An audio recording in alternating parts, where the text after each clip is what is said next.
In the fall of 1846, a rider on horseback left the Rio Grande carrying news of a war. It traveled 2,000 miles by pony and stagecoach before it ever touched a wire. This is The Machine, the story of how your news actually gets made. And when that dispatch finally clicked into New York, 5 rival newspapers printed the same words on the same morning. You have probably never thought about why that matters. You assume your news comes from hundreds of competing newsrooms, thousands of reporters, all chasing stories on their own. That is the belief. Here is the reality. Most of the news on your phone today, from a dozen different apps, still flows through a single pipe that those 5 newspapers built 180 years ago. One cooperative, called the Associated Press. And once you see how it was built, you will never look at a headline the same way again. This is the story of 5 publishers who could not stand each other, one very expensive war, and the cost-saving handshake that quietly decided what news means. Chapter 1. The 5 Men of the Harbor. Start in New York Harbor, 1846. Newspapers are booming.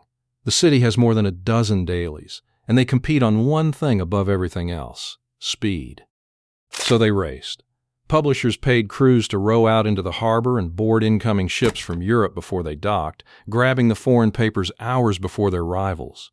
The New York Sun publisher, a machinist turned press baron named Moses Yale Beach, was famous for it.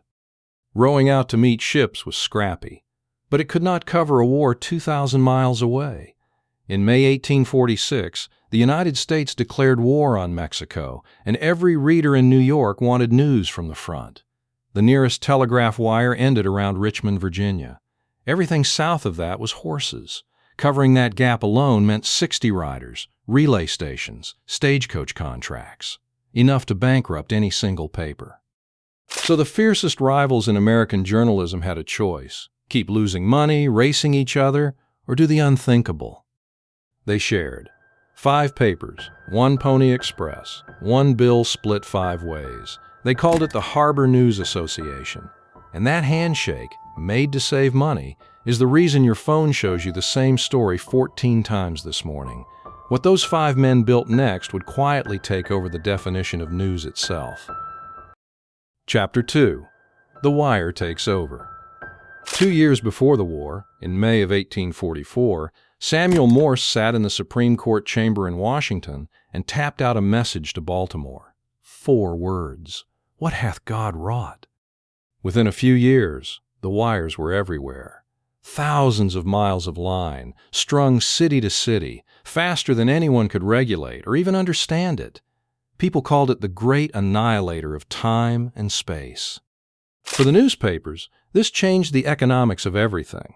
The Pony Express to the war had cost a fortune. The wire was faster and cheaper. But there was a catch. The telegraph companies charged by the word. So the 5 papers of the Harbor deal did what they had always done. They shared the bill.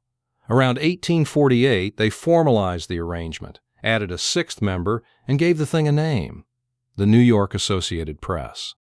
One organization, gathering the news once and selling the same dispatch to every member. Foreign news came off the boats at Halifax and Boston. Washington news came up the wire, and every member paper printed it word for word. Stop and look at what just happened. For the first time in history, readers in different cities, buying rival papers, were reading the exact same sentences about the exact same events. The papers still fought like dogs on their editorial pages, but the raw material of news, the who, what, where, and when, now came from a single shared source that no reader ever saw or voted on. And the men who ran that source were about to discover something. If every paper needs your wire to survive, you do not just report the news. You decide who gets to be a newspaper at all. Chapter 3. The Gatekeepers. After the Civil War, the telegraph business consolidated into one giant, Western Union, and the Associated Press cut a deal with it, favorable rates for the AP. And in return, the wire that every newspaper depended on had one preferred news service. Membership in the AP became the most valuable asset a newspaper could own, and the existing members controlled who got in. A new paper in your city wants AP service? Any local member could simply say no. Try to picture starting a newspaper under those rules. You can hire reporters for your city. But the war news, the Washington news, the markets, the foreign dispatches, your rivals have them the hour they happen. You do not. Rivals did try. A competing service called the United Press rose in the 1880s and collapsed after it came out that top AP men had been secretly in on it. Another United Press, built by the Scripps chain, followed. So did Hearst's news service. The courts noticed too. In 1900, Illinois ruled that the AP, chartered there, had to serve every paper that asked. The AP's answer was not to open up. It moved. It reincorporated in New York under rules that let a private club stay a private club. It took until 1945 for the question to reach the Supreme Court. The United States sued the Associated Press under the antitrust laws. The AP argued that freedom of the press meant freedom to choose its members. The court disagreed. Justice Hugo Black wrote that freedom of the press is not a shield for choking off the flow of news. The bylaws fell. Any paper could finally buy the wire. But by then, the wire had been shaping American news for 100 years. Chapter 4. The Invisible Style. Here is the part nobody planned. When you write one dispatch for hundreds of papers, you cannot take sides. A report that pleases a Republican paper in Ohio has to work, word for word, in a Democratic paper in Georgia. So wire copy developed a voice with no voice. Names, dates, places, quotes, opinions stripped out. Not because anyone held a meeting about journalistic ethics, but because neutral copy was the only product every customer would buy. The famous inverted pyramid, most important facts first, background last, has a legend attached. That it was born because telegraph lines could die mid-transmission, so you sent the essentials first. Legend or not, the form won. Who, what, where, when, why, packed into the first sentence. Every journalism school in America still teaches it, and the AP eventually wrote the rules down. Think about what that means. One organization's house style, invented to sell one dispatch to 1,000 masters, quietly became the default voice of American news. The voice you hear in your head when you imagine a headline. That is the machine talking. Chapter 5. Your phone, 1846.